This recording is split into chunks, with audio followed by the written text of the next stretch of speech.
সূর্যের অত্যাধিক তাপের কারণে এই ধরিত্রী শুষ্ক হয়ে যায়, তখন প্রতিবিম্ব আমরা এইভাবে দেখতে পাই। আমরা কোথাও দূরে তাকালে আমাদের মনে হয় সেখানে জল রয়েছে।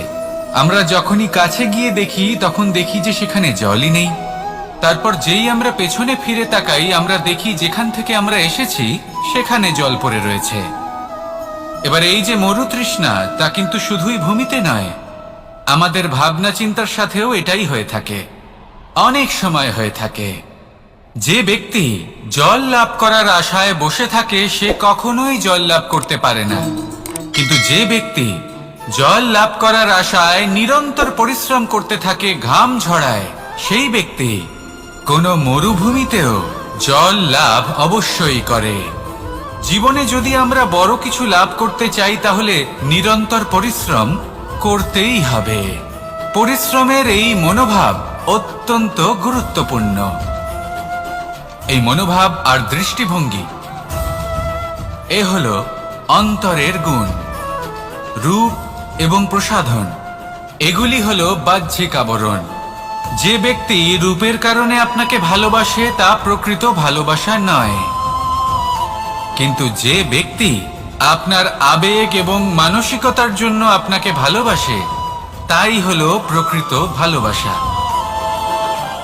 তাহলে এই কথাটা মনে রাখুন আর আমার সাথে ভালোবেসে বলুন, রাধা রাধা। সিংহকে বনের রাজা বলা হয়। অত্যন্ত শক্তিশালী হয় সে, তার পরিবারও খুব বড় হয়। কিন্তু যদি এমন হয় যে সিংহের পরিবারে নিজেদের মধ্যেই কলহ সৃষ্টি হয়, যদি তারা নিজেরাই লড়তে থাকে, তাহলে কি হবে? সিংহকে মেরে তার পরিবারকে মেরে ফেলে শেয়াল বনের রাজা হয়ে উঠবে। এবার এই কথা শুধুই সিংহের উপর প্রযোজ্য নয়, বরং প্রত্যেকটি ব্যক্তি, প্রত্যেক পরিবার, প্রত্যেক সম্প্রদায়, প্রত্যেক রাজ্যের উপর প্রযোজ্য হতে পারে। পরিবারে যদি মতভেদ বেড়ে যায় তাহলে সেই পরিবার ভেঙে যেতে পারে। ইতিহাস এই বিষয়ের সাক্ষী। যদি সমাজের মানুষ নিজেদের মধ্যেই লড়তে থাকেন তাহলে কেউ রাজা হতে পারেন না, বরং অন্য কেউ সেই কলহের সুযোগ নিয়ে নিজে রাজা হয়ে বসেন। একতার গুরুত্ব বুঝতে শিখুন। ঘুরে ফিরে বিষয়টা এসে দাঁড়াচ্ছে সেই ভালোবাসায়, কারণ ভালোবাসাই হলো সেই যা সকলকে একসাথে বেঁধে তাদের আনন্দে রাখতে পারে। প্রেমের থেকে বেশি শক্তিশালী আর কিছুই নেই। তাই এই প্রেমকে নিজের মনে জাগ্রত করুন, নিজের পরিবারে। আর তারপর এই বর্ষা আমাদের গায়ে ঝরে পড়ে, কারোর তৃষ্ণা নিবারণ করে, আবার কাউকে আশ্বাস দিয়ে যায়। সেইভাবে জীবনে যদি আমাদের কোনো বড় কাজ করতে হয় তাহলে আমাদের কঠোর এবং নিরন্তর পরিশ্রম করতেই হবে। আর যে ব্যক্তি এই পরিশ্রম করার পরেও কোনো একটি নির্দিষ্ট স্থানে পৌঁছে যাবার পরেও বিনম্র থাকেন, সেই ব্যক্তি অমরত্ব লাভ করেন। তিনি হলেন সেই ব্যক্তি যাকে সমগ্র সংসার ভালোবাসেন। তাহলে সবসময় মনের মধ্যে বিনম্র ভাব বজায় রাখুন আর আমার সাথে ভালোবেসে বলুন, রাধা রাধা। কোনো এক বস্ত্রে যদি ছোট্ট একটা ছিদ্র উৎপন্ন হয় আর যদি আমরা তার দিকে নজর না দিই তাহলে সময়ের সাথে সমগ্র বস্ত্র ছিঁড়ে যায় আর কোনো কাজে আসে না। যদি কোনো একটা নৌকাতে ছোট্ট একটা ছিদ্র উৎপন্ন হয় তাহলে সময়ের সাথে পুরো নৌকাই জলে ডুবে যায়। লক্ষ্যের দিকে অগ্রসর হওয়ার সময় একটা ছোট্ট ভুল আপনি যদি করে ফেলেন তাহলে আপনাকে তা লক্ষ্যের থেকে দূরে করে দিতে পারে।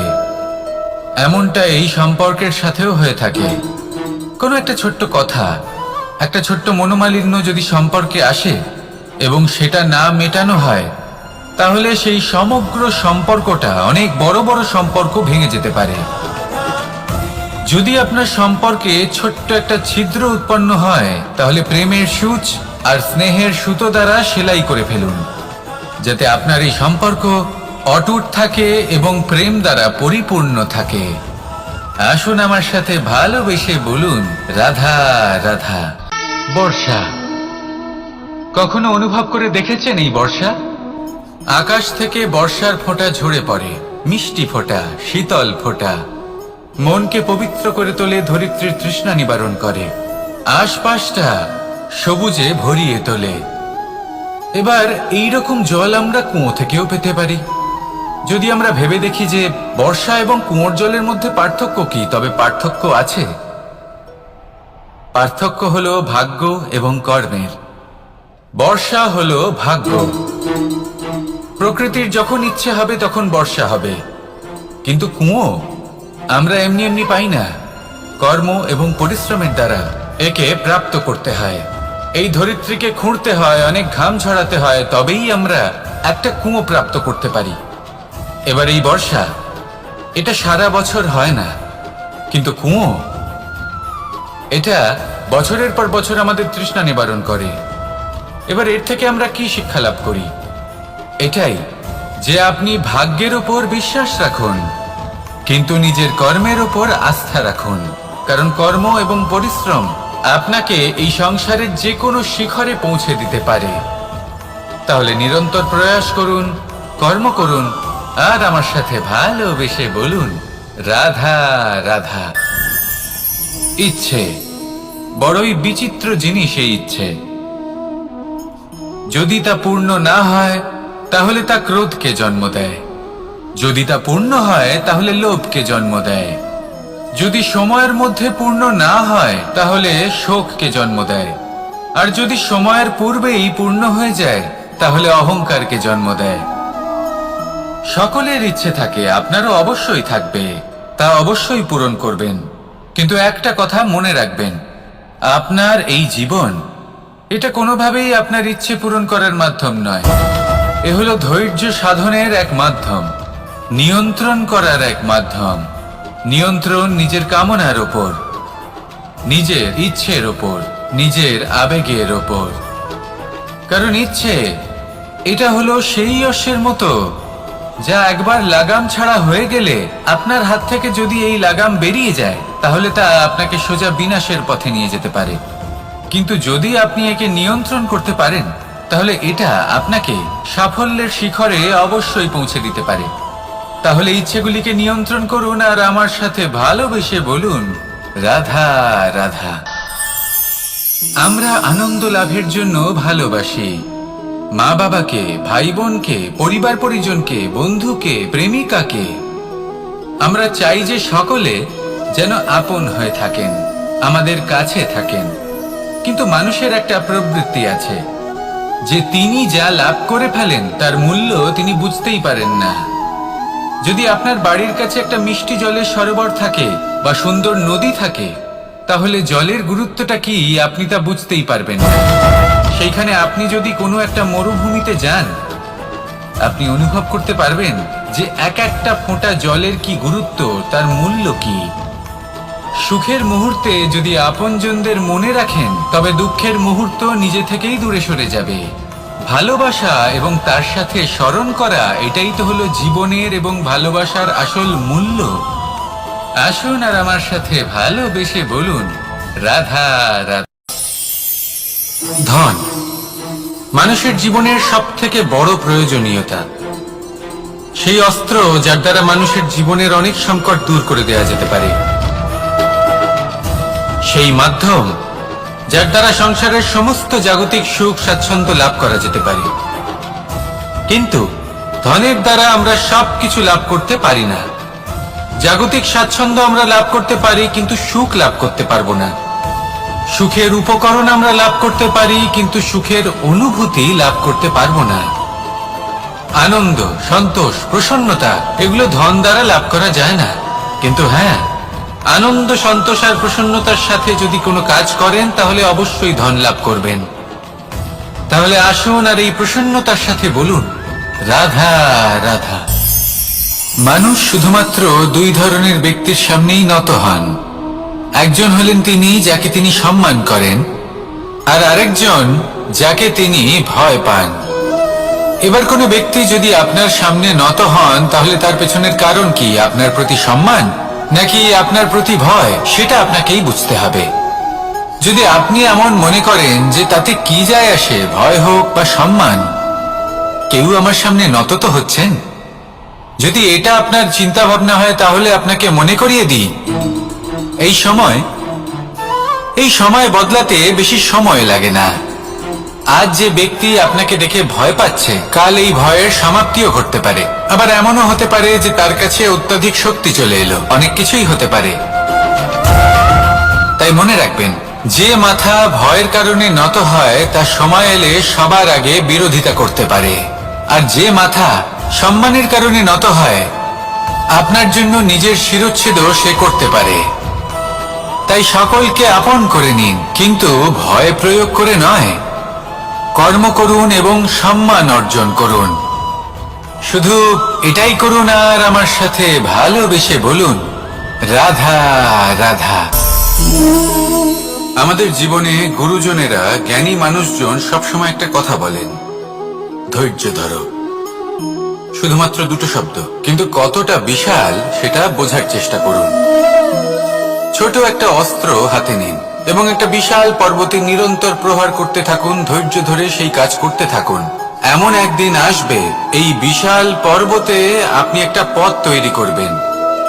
কোনো ধনুর্ধর যখন নিজের বিদ্যা অর্জন করেন, তখন তাকেও ধৈর্য ধরতে হয়, তার নিজেকে সময় দিতে হয়, তবেই সে ধনুর্বিদ্যা শিখতে পারে। সেইভাবে আমাদের জীবনেও ধৈর্য ধরার খুব প্রয়োজন। পরিবারে ধৈর্য রাখতে পারলে তাহলে আস্তে আস্তে দেখবেন প্রেম বৃদ্ধি পাচ্ছে। সমাজে যদি ধৈর্য রাখতে পারেন তাহলে আস্তে আস্তে এই সমাজ আপনাকে সম্মান করবে।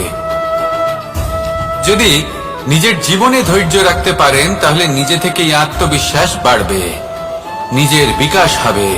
জীবনে সবই সম্ভব যদি ধৈর্য রাখতে পারেন। হয়তো আস্তে আস্তে হবে, কিন্তু হবে অবশ্যই। শুধু ধৈর্য রাখুন, কারণ ধৈর্যই সব থেকে বড় পুঁজি। আসুন আর আমার সাথে ভালোবেসে বলুন, রাধা রাধা।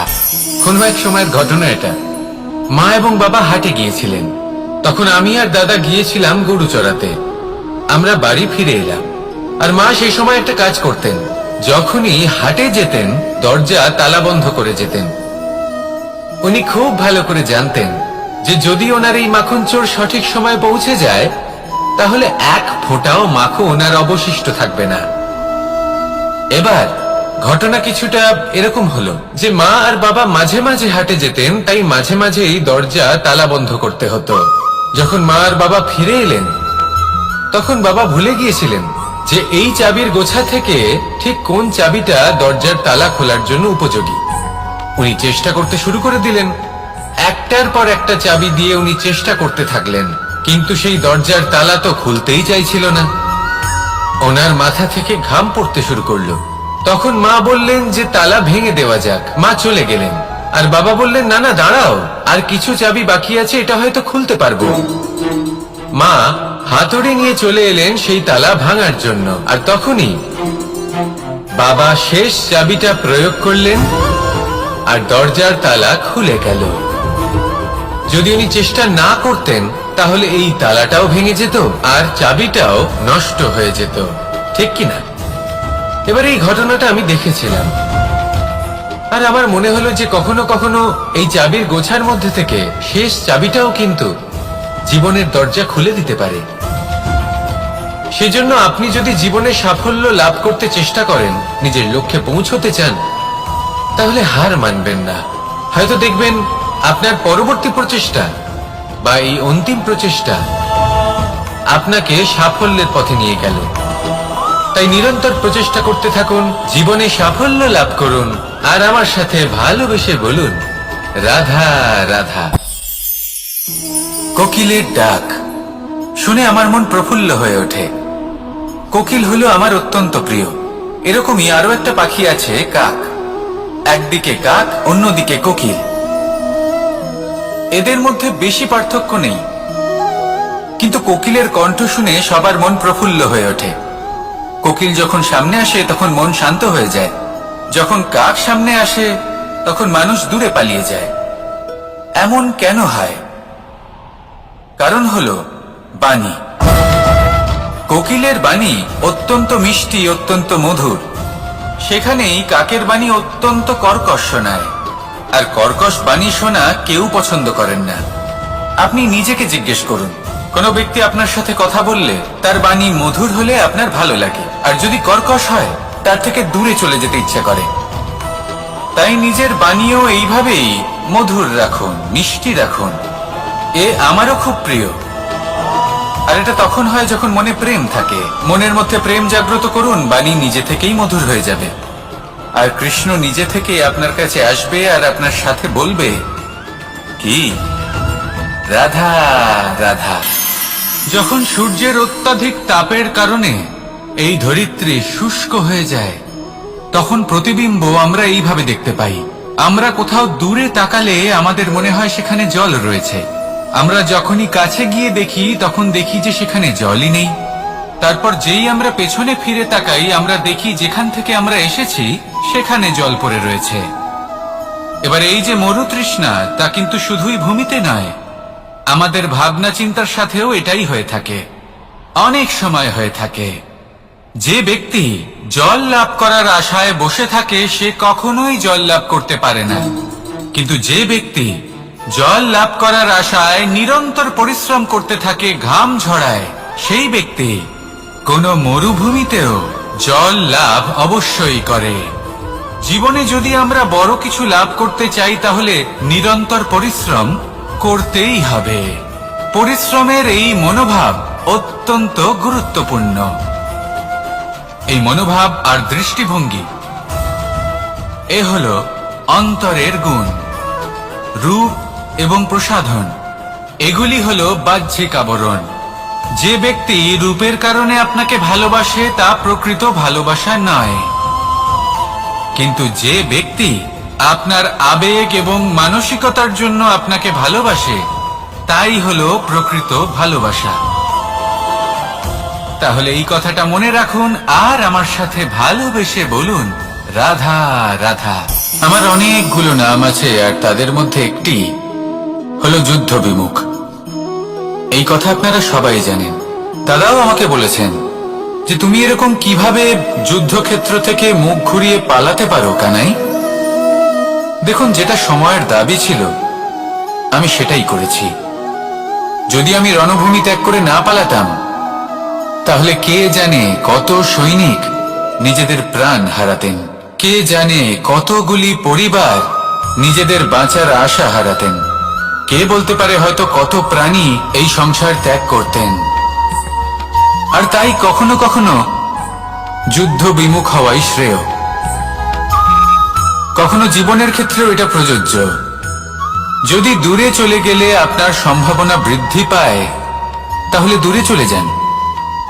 দূরে চলে যান সেই সকল ব্যক্তিদের থেকে যারা কথায় কথায় আপনাকে অপমান করেন, আপনার নিন্দা করেন, আপনাকে বাধা দেওয়ার চেষ্টা করেন, আপনাকে ছোট করেন।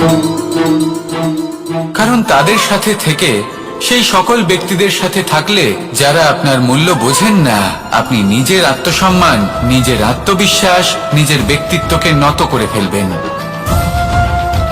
দূরে চলে যান সেই সকল সংঘর্ষ থেকে, সেই সকল পরিস্থিতি থেকে যাদের সম্মুখীন হয়ে আপনি কোনো পরিণামেই পৌঁছতে পারবেন না। যদি আপনি এইভাবে যুদ্ধ বিমুখ হয়ে উঠতে পারেন, যদি এই প্রবৃত্তি আপনি নিজের মধ্যে জাগ্রত করতে পারেন, তাহলে আপনার সামনে সেই যুদ্ধ চলে আসবে যাতে বিজয় লাভ করে আপনি নিজের অস্তিত্ব খুঁজে পাবেন।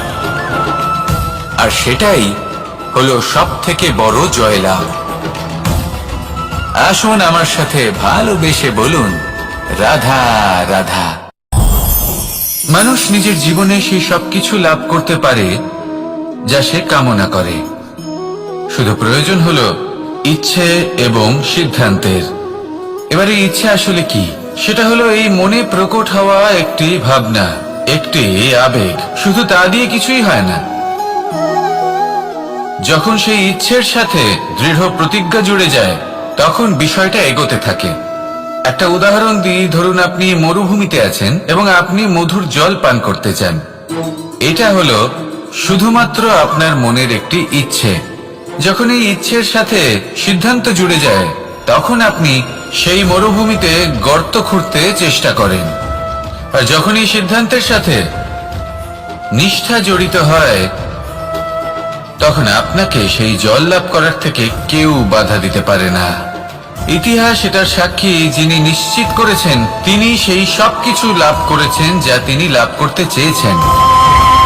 সেই জন্য ইচ্ছে থাকা খুব দরকার, কিন্তু তাকে সিদ্ধান্তের সাথে জুড়ে নিন, সিদ্ধান্তকে নিশ্চিত করে ফেলুন, সবকিছু লাভ করবেন। আর তখন এই মন প্রসন্ন হয়ে বলবে, রাধা রাধা।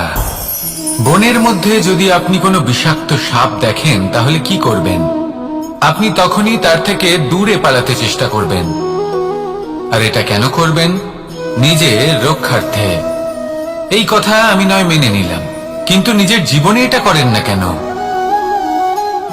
আপনি যেখানেই যান, যে স্থানেই যান না কেন, প্রত্যেক সময় প্রত্যেক মুহূর্তে এমন বিষাক্ত সাপ আপনি অবশ্যই খুঁজে পাবেন। আর সেই সাপ নয় যাদের আপনি বনে খুঁজে পাবেন, এরা হলো সেই সাপ যা আপনাকে পাপ করতে বাধ্য করবে। আপনার অন্তরের বাসনা, ক্রোধ, অহংকার, লোভ, ঈর্ষা এদের বৃদ্ধি ঘটাবে। দেখুন, বনের এই সাপ আপনাকে একবার ছেড়ে দিতেও পারে, ছোবল নাও মারতে পারে, কিন্তু এই যে পাপরূপী সাপ আছে তা অবশ্যই ছোবল মারবে। কর্ম যদি করেন তাহলে অবশ্যই ফল পাবেন। সেই জন্য যখনই কোথাও যাবেন, যদি এমন কাউকে দেখেন, যদি এমন কিছু দেখেন যে আপনাকে পাপ করতে বাধ্য করছে, তাহলে সেই মুহূর্তে সেখান থেকে পালিয়ে যান। যেমন বনের সাপ দেখে আপনি পালাতে থাকেন। সৎকর্মের রক্ষা অত্যন্ত আবশ্যক। আসুন আর আমার সাথে ভালোবেসে বলুন, রাধা রাধা। এই সংসারের সব থেকে বড় সুখ কি? কেউ বলবেন নিজের লক্ষ্য প্রাপ্ত করা, কেউ বলবেন ধন উপার্জন করা, কেউ বলবেন নিদ্রাই সব থেকে বড় সুখ, কেউ বলবেন রাজ্য লাভ করা, আবার কেউ বলবেন মাতার হাত থেকে খাবার খাওয়া, আদি ইত্যাদি। কিন্তু যদি সত্যি কথা বলি, এই সংসারের সব থেকে বড় সুখ হলো সেবা করা। কখনো কাউকে সেবা করে দেখুন। এই সেবা দ্বারা অন্য কোনো মানুষের আশীর্বাদ লাভ করাতেই সুখ রয়েছে। আপনার সেবা ভাব দ্বারা যখন কোনো মানুষ নিজের অন্তরাত্মা থেকে আপনাকে আশীর্বাদ করে, তার থেকে বড় সুখ আর কিছুই নেই। কারণ প্রত্যেক মানুষের মধ্যে ঈশ্বর বাস করেন। নরের সেবাই হলো নারায়ণের সেবা। নিষ্কাম সেবা করাই হলো সব থেকে বড় সুখ। তাই নিজের অন্তরে সেবার এই ভাব জাগ্রত করুন। যে সুখের কথা আমি বলছি, সেই সুখ অনুভব করেই দেখুন। এই মন সুপ্রসন্ন হয়ে বলবে, রাধা রাধা। বায়ু পঞ্চতত্ত্বের মধ্যে তৃতীয় তত্ত্ব। কেউ একে সমীর বলে, আবার কেউ একে পবন বলে। প্রথম কথা হলো এটাই যে এই বায়ু আমাদের জীবন দান করে প্রতিদিন, প্রত্যেক মুহূর্তে। এই বায়ুর কারণেই আমরা নিঃশ্বাস নিতে পারি, জীবিত থাকতে পারি। এই বায়ুই হলো সেই যা সকল মেঘেদের একত্রিত করে একটি স্থানে আর বর্ষা ঘটায়। আর এই বর্ষার কারণেই এই ধরিত্রীতে অন্ন উৎপন্ন হয়। এই বায়ুকে দেখুন, কখনো এতটা সৌম্য যে আপনার কোনোই তফাৎ বোধ হয় না, আর কখনো কখনো এমন রূপ ধারণ করে ফেলে যে অনেক বড় বড় পর্বতের আকার পর্যন্ত বদলে ফেলে। এটাই হলো বায়ুর বিশেষত্ব। বায়ু শেখায় যে সময়ের সাথে সাথে বইতে থাকো, সকলকে জীবন দান করো, সকলকে সাহায্য করো, কিন্তু যখন বিপদ সামনে আসবে তখন দৃঢ় হয়ে সম্মুখীন হও। বাধা অনুযায়ী নিজেকে গড়ে নিতে হবে। আর কখন কতটা কঠোর হতে হবে, আর কখন কতটা সৌম্য হতে হবে, এটা বায়ুকে দেখে শিখুন। আর আমার সাথে ভালোবেসে বলুন, রাধা রাধা। এই সংসারের আরম্ভ থেকে এখনো পর্যন্ত এবং ভবিষ্যতেও একটা যুদ্ধ আছে, যা হয়ে চলেছে, চলতেই থাকবে। পাপ এবং পুণ্যের মধ্যে যুদ্ধ, সত্য এবং অসত্যের মধ্যে যুদ্ধ। এই যুদ্ধ চলেই আসছে। আর এই যুদ্ধে যারা লড়েন তাদের আমরা সবসময় জয় জয়কার করি। আর যারা এই জয় জয়কার করেন তাদের প্রত্যেকের একটা বিশেষ গুরুত্ব থাকে। যখনই কোনো যোদ্ধা যুদ্ধক্ষেত্রে ক্লান্ত হয়ে পড়ে, শক্তিহীন হয়ে পড়ে, তখন এরা জয় জয়কার করে, শঙ্খ বাজাতে থাকে। সেই যোদ্ধাকে অনুপ্রেরিত করে, শক্তি এবং সাহসে ভরিয়ে তোলে, আর তখন সেই যোদ্ধা সেই যুদ্ধকে এগিয়ে নিয়ে যেতে পারে। যখন শ্রীরাম লঙ্কা যাত্রা করার জন্য সেতু তৈরি করছিলেন, তখন একটা ছোট্ট মিষ্টি কাঠবিড়ালি নিজের মুখে মাটির টুকরো বয়ে নিয়ে গিয়ে তার সাধ্যমতো তাকে সাহায্য করছিল। শ্রীরাম দেখলেন এবং বললেন যে ও তো সবার মনোবল বৃদ্ধি করছে, সবাইকে প্রেরিত করছে। ও বলল যে আমি এত ছোট হয়েও যদি এই কাজ করতে পারি, তাহলে আপনারা সবাই কেন পারবেন না? এটাই হলো সেই সকলের মাহাত্ম্য, যারা জয় জয়কার করেন, অনুপ্রেরিত করেন, সাহস যোগান। ওনারা সেই ব্যক্তি যারা একজন যোদ্ধার মধ্যে যুদ্ধকে জয় করার শক্তি প্রদান করেন। আসুন আমার সাথে ভালোবেসে বলুন, রাধা রাধা। আপনি কখনো কোনো বাজকে নিজের বাসা বানাতে দেখেছেন? এই বাজ যখনই কোনো বাসা বানায়, তখন উঁচু গাছের ডালে বা কোনো পর্বতের শিখরে বাসা বানায়, অনেক উচ্চতায়। আর সেখানে তার সন্তানও জন্মগ্রহণ করে। যখন এই সন্তানেরা জন্মায়, তখন এই বাজ খুবই ভালোবেসে এবং খুব সাবধানে এদের পালন পোষণ করে। নিজের ঠোঁট দিয়ে তাদের ঠোঁটে খাবার পরিবেশন করে। কিন্তু যেই সেই সন্তানেরা হৃষ্টপুষ্ট হয়ে যায় এবং সেই কথা বাজ নিজে বুঝতে পেরে যায়, সেই বাজ নিজেই সেই বাসা ছিন্ন ভিন্ন করে দেয়। সেই সন্তান যাদের সবেমাত্র ডানা গজিয়েছে, কিভাবে উঠতে হয় তারা জানে না, সেই সন্তানগুলিকে উচ্চতা থেকে ঠেলে দেয়। সেই সন্তান প্রথমে ভয়ভীত হয়ে যায়। তারা সামনে মৃত্যুকে দেখতে পেয়ে ভয়ের কারণে তাদের ডানা ঝাপটাতে থাকে। আর সেই প্রক্রিয়াতেই সেই সন্তানগুলি উড়তে শুরু করে দেয়। এবার এই ঘটনায় আমরা কি শিক্ষা পেতে পারি? এটাই, যদি আপনি মাতা পিতা হন, তাহলে নিজের সন্তানকে অবশ্যই স্নেহ করুন, কিন্তু তাদেরকে নিজের আঁচলের তলায় বেঁধে রাখবেন না। যদি আপনি চান আপনার সন্তান জীবনে উন্নতি করুক, তাহলে নিজের মুঠো থেকে তাদের স্বতন্ত্র করে দিন। এই সংসারে সংঘর্ষ করতে দিন। সেই সন্তান নিজেই বুঝতে পারবে যে জন্মের সময় পাওয়া ডানা কি করে ব্যবহার করতে হয়। আর আপনার চোখের সামনে আপনার সন্তান এই আকাশে উড়তে থাকবে। তাহলে আসুন আমার সাথে ভালোবেসে বলুন, রাধা রাধা। আমার জীবনে পরিচয় হয়েছে অনেক ব্যক্তির সাথে, ভিন্ন ভিন্ন ধরনের মানুষ। এনাদের সাথে আলাপ হয়ে খুব ভালো লেগেছে, অনেক শিক্ষাও লাভ করেছি। আমি তাদের সাথেও আলাপ করেছি যারা অনেক উচ্চ স্তরে পৌঁছে গেছেন, আবার তাদের সাথেও যারা নিজেদের জীবনে বিশেষ কিছু করতে পারেননি। তাদের সাথেও পরিচয় হয়েছে যারা সফল, আবার তাদের সাথেও যারা অসফল। এবার এই সবই একই রকম মনে হয়। এদের মধ্যে পার্থক্য শুধুই মানসিকতা। যখনই কোনো অসফল ব্যক্তির সাথে পরিচয় হয়েছে, তখনই দেখেছি তাদের কাছে সবসময় একটা অজুহাত রয়েছে যে কেন তারা সফল হতে পারেননি। কখনো তারা দোষ দিয়ে থাকেন তাদের ভাগ্যকে, তাদের পরিস্থিতিকে, দোষারোপ করতে থাকেন তাদের মাতা পিতাকে, আত্মীয়দের, বন্ধু বান্ধবদের। কোনো না কোনো অজুহাত সবসময় এদের কাছে থাকে যে কেন তারা সফল হতে পারেননি। সেখানেই যখন সফল ব্যক্তির সাথে পরিচয় হয়, তাদের কাছে সবসময় একটা কারণ থাকে যে কিভাবে এই সমস্যাগুলির ঊর্ধ্বে উঠে সাফল্য লাভ করা যায়। আর সেই কারণ হলো যে যাই হয়ে যাক না কেন, সাফল্য লাভ করতেই হবে। যতই সংঘর্ষ করতে হোক না কেন, যতই সমস্যা আসুক না কেন, সফল আমাদের হতেই হবে। এটাই পার্থক্য মানসিকতার। সত্যি কথা বলতে, আপনার আজকের এই মানসিকতা হলো আপনার আগামী ভবিষ্যতের ইমারতের ভিত।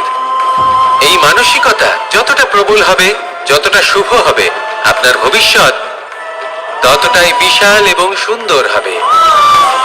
তাহলে সমস্যার উপর নয়, সাফল্যের উপর মনোযোগ কেন্দ্রীভূত করুন, জীবনে এগোতে থাকুন, আর আমার সাথে ভালোবেসে বলুন, রাধা রাধা। মানুষের জীবনে দুই ধরনের আবেগ থাকে যা চিরকাল তার সাথে বসবাস করে। প্রথম, স্বপ্ন। দ্বিতীয়, অজুহাত। মানুষ হাজার হাজার স্বপ্ন দেখতে পারে, আমাকে এই কাজ করতে হবে, আমাকে ওখানে ঘুরতে যেতে হবে, আমায় জীবনে এই অসম্ভব কাজ বাস্তবায়িত করে দেখাতে হবে, আদি ইত্যাদি। এবার ঠিক যেমন স্বপ্ন দেখেন সেইভাবে অজুহাতও খুঁজে নিয়ে আসেন। আমি এই স্বপ্ন পূরণ করতে পারলাম না, কারণ আমাকে কেউ সাহায্যই করলো না, কারণ আমি দুর্বল হয়ে পড়েছিলাম, কারণ আমার কাছে সময়ই ছিল না, আদি ইত্যাদি। এবার সাফল্য এবং অসফলতার মাঝখানে এই ধরনের সংঘর্ষ হতে থাকে। সাফল্য তখন লাভ করা সম্ভব যখন আপনার স্বপ্ন আপনার অজুহাতের থেকে অনেক বড় হয়, আর অসফলতা তখন পাবেন যখন আপনার অজুহাত আপনার স্বপ্নের থেকে অনেক বড় হয়। আপনি যদি সাফল্য লাভ করতে চান তাহলে চেষ্টা করতে থাকুন, পরিশ্রম করুন। যদি অসফল হন তাহলে ভয়ভীত হওয়ার কোনো প্রয়োজন নেই। নিজের ভুল বুঝুন, তাকে শুধরে নিন, আবার চেষ্টা করুন। কিন্তু যদি নিজের জীবনে অজুহাত নিয়ে আসেন তখন স্বপ্ন কখনো পূরণ হবে না। আসুন আমার সাথে ভালোবেসে বলুন, রাধা রাধা। এই সংসারের সব থেকে কঠোর ধাতুর মধ্যে একটি হলো লোহা। লোহা দিয়ে আমরা অনেক অস্ত্র শস্ত্র লাভ করি, অনেক বস্তুও লাভ করি। এবার এই লোহাকে কাটার জন্য, একে কোনো আকার দেওয়ার জন্য কি প্রয়োগ করতে হয়? লোহা। এবার এই কথাটা আমরা সকলেই জানি যে লোহার দ্বারাই লোহাকে কাটতে হয়। এবার এই কথা আমি আপনাকে কেন বলছি, এরপরে খুব বড় একটা প্রশ্ন আসে যা খুব বড় শিক্ষা দিয়ে যায়। এটা কেন হয় যে আমরা একটা লোহা দিয়ে একটা লোহাতে আঘাত করছি, কিন্তু যে লোহা দ্বারা আঘাত করছি তার আকার বদলাচ্ছে না, যার উপর প্রহার করছি তার আকার বদলাচ্ছে? এতে পার্থক্যটা কোথায়? পার্থক্য হলো তাপমাত্রার। দেখুন, যে লোহাকে আমরা কাটতে চাই তার তাপমাত্রা বাড়াতে হয়, তাকে গরম করতে হয়। আর যে লোহা দ্বারা আমরা আঘাত করতে চলেছি সেই লোহা আমাদের ঠান্ডা রাখতে হয়। অর্থাৎ ঠান্ডা লোহা গরম লোহাকে কেটে দেয়। এবার এই শিক্ষা কি আমাদের জীবনে যথেষ্ট নয়? আমাদের জীবনে অনেক সমস্যা আসতে পারে, কিন্তু আমাদের এই বিষয়ে বিশেষ খেয়াল রাখতে হবে যে আমাদের মনকে আমরা যেন ঠান্ডা রাখি, এই মস্তিষ্ককে শান্ত রাখতে হবে। যদি আমরা ক্রোধ বা ঈর্ষার আগুনে জ্বলতে থাকি, বিদ্বেষের আগুনে জ্বলতে থাকি, তাহলে আমরাও সেই লোহার মতোই হয়ে যাব যার তাপমাত্রা অত্যন্ত বেশি। তখন যে কেউ এসে আমাদের বিচ্ছিন্ন করে চলে যাবে। মনে রাখবেন, যিনি যত বেশি স্থির বুদ্ধির অধিকারী, যিনি হলেন সব থেকে বেশি শান্ত, তিনি হলেন সব থেকে বেশি বলশালী। তাহলে শান্ত থাকুন আর আমার সাথে ভালোবেসে বলুন, রাধা রাধা। কনক, কি সুন্দর একটা শব্দ। এর অনেকগুলো রূপ রয়েছে, অনেকগুলো অর্থও রয়েছে। প্রথম অর্থ হলো স্বর্ণ, অর্থাৎ সম্পত্তি। দ্বিতীয় অর্থ ধুতুরা, অর্থাৎ গাছের ছোট একটা বীজ যা কিনা অত্যন্ত শক্তিশালী হয়।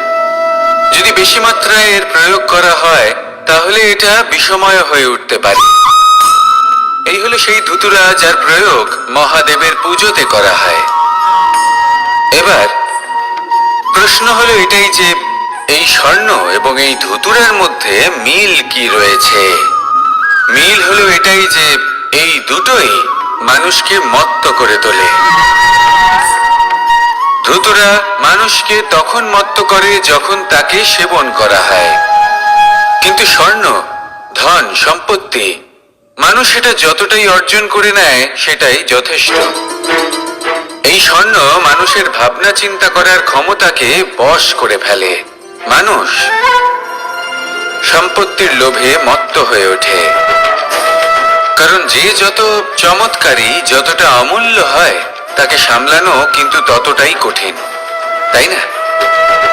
তাই মনে রাখবেন, ধন, স্বর্ণ, সম্পত্তি এগুলো ধুতুরার থেকেও অনেক বেশি বিষাক্ত হতে পারে। তাই এর উপর আত্মসংযমের একটা কবচ পরিয়ে রাখবেন এবং বিবেকের শক্তির সাথে এগুলো প্রয়োগ করুন, তবেই কল্যাণ হবে। আসুন আমার সাথে ভালোবেসে বলুন, রাধা রাধা। কে পৌঁছানো অত্যন্ত কঠিন হয়। কেউ ভাবেন যে কেন এত কঠিন হয়, কেন এত কষ্ট করতে হয় লক্ষ্যে পৌঁছানোর জন্য। এই লক্ষ্য সরলভাবে কেন আমার কাছে চলে আসে না? চলুন আপনাকে একটা কথা বলি, যদি আপনার লক্ষ্য কঠিন না হয় তাহলে তাকে পাওয়া আপনার পক্ষে অসম্ভব হয়ে উঠবে। লক্ষ্যে পৌঁছানোর এই রাস্তায় আপনি যে কড়া রোদের সম্মুখীন হন, যার থেকে আপনি দূরে পালাতে চান, সেই রোদ আপনাকে প্রেরণা যোগায় যে আপনি এগোতে থাকুন। ভাবুন একজন যাত্রী যে কিনা নিজের লক্ষ্যের দিকে যাচ্ছেন, সেই পথে উনি যদি একটু ছায়া পেয়ে যান আর উনি ওখানে বিশ্রাম নেন, তাহলে তার সাথে তার ভাগ্য গভীর নিদ্রায় সেখানে বিলীন হয়ে যায়। তাই পরিশ্রমের করা রোদের থেকে কখনো দূরে পালাবেন না। জীবনে শুধু সামনে এগোতে থাকুন দৃঢ়তার সাথে। আর লক্ষ্য সরল হোক, কঠিন হোক বা অত্যাধিক কঠিন হোক, একটা কথা মনে রাখবেন, যে জীবনের লক্ষ্যে পৌঁছতে পেরেছে সে লক্ষ্য প্রাপ্তির জন্য আফসোস কখনোই করে না। রাধা রাধা।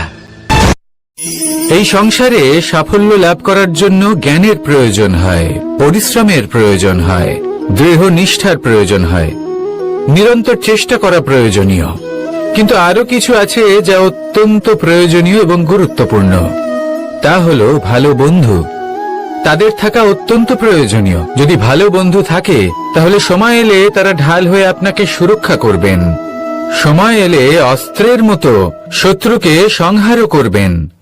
যদি তিনি জ্ঞানী হন, তাদের মধ্যে সদ্গুণ থাকে, তাহলে এই সব গুণ আপনার মধ্যেও প্রবেশ করবে। তাহলে সাফল্যের জন্য ভালো বন্ধু পাওয়া অত্যন্ত প্রয়োজনীয়। কিন্তু শুধু বন্ধু কেন, ভালো শত্রুও থাকা প্রয়োজনীয়। এবার আপনি ভাববেন, এ আমি কি বললাম? যদি আপনার জীবনেও ভালো অর্থাৎ শক্তিশালী শত্রু থাকে, তাহলে আপনিও শক্তিশালী হতে থাকবেন। এই শত্রু আপনাকে প্রেরিত করবে আরো বেশি শক্তিশালী হয়ে ওঠার। কখনো কোনো হরিণকে দেখুন, তীব্র গতিতে দৌড়তে থাকে। কেন তীব্র গতিতে দৌড়ে? এই কারণে নয় যে কোথাও তার জন্য মধুর ঘাস অপেক্ষা করে রয়েছে, না। সে এই কারণে তীব্র গতিতে দৌড়ে কারণ সেটা না করলে তার পেছনে একটি সিংহ আছে যে ওকে নিজের ভোজন করে ফেলবে। তাই জীবনে বিপদ, সংকট, এই সবকিছুও হলো অত্যন্ত গুরুত্বপূর্ণ। তার সম্মুখীন হতে শিখুন আর আমার সাথে ভালোবেসে বলুন, রাধা রাধা। ধৈর্য। এই ধৈর্য কি কোনো গুণ, কোনো অনুভূতি, কোনো দৃষ্টিভঙ্গি? আমার জন্য ধৈর্য এক বাহন। আপনি হয়তো ভাবছেন, এ কেমন বাহন? বাহন তো ঘোড়া হতে পারে, হাতি হতে পারে, উটও হতে পারে, কিন্তু ধৈর্যকে বাহন বানানো মানে? চলুন আপনাকে একটা কথা বোঝাই। পৃথিবীতে এমন কোনো বাহন নেই যে তার আরোহীকে আছড়ে ফেলেনি। সেটা উট হোক বা হাতি হোক বা ঘোড়া হোক, চলতে চলতে কখনো নড়বড় করেই বসে। তারপর সেই আরোহী পরে কারোর পায়, তারপর পরে তার নিজের নজরে। কিন্তু ধৈর্যরূপী বাহন কখনো কাউকে ফেলে না, কখনো না। না সেই আরোহী কারোর পায়ে পড়ে আর না তো নিজের নজরে। কারণ ধৈর্য আপনাকে বিবেক প্রদান করে, বিবেক আপনাকে পরিকল্পনায় সাহায্য করে, আর পরিকল্পনা প্রদান করে আপনাকে শক্তি, আপনার লক্ষ্যের দিকে অগ্রসর হওয়া। বুঝলেন? ধৈর্যকে সঙ্গে রাখুন, নিজেকে আরো ধৈর্যশীল করে তুলুন। এই ধৈর্যের সাহায্যে আরোহণ করে দেখুন কিভাবে এই বাহন আপনাকে আপনার গন্তব্যে পৌঁছে দেবে। রাধা রাধা।